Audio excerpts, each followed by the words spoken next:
You ask Tiger to calculate. This deals with finding the midpoint between 2 points. The midpoint between the 2 points is -26.5, -27.5. Let's solve it step by step. Plot the 2 points and calculate the midpoint using the formula. The coordinates of point 1 are, x1 equals -26, y1 equals -99. The coordinates of point 2 are, x2 equals -27, y2 equals 44. PM represents the midpoint of the 2 points.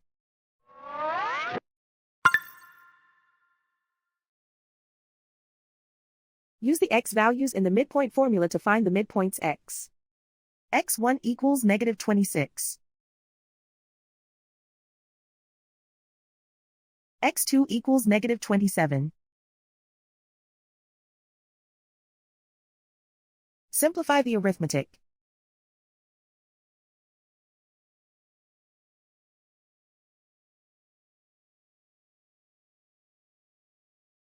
Use the y values in the midpoint formula to find the midpoints y. y1 equals -99. y2 equals 44.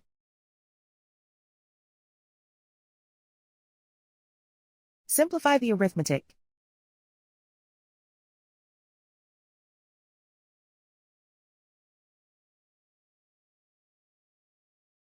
And so, the midpoint is -26.5, -27.5.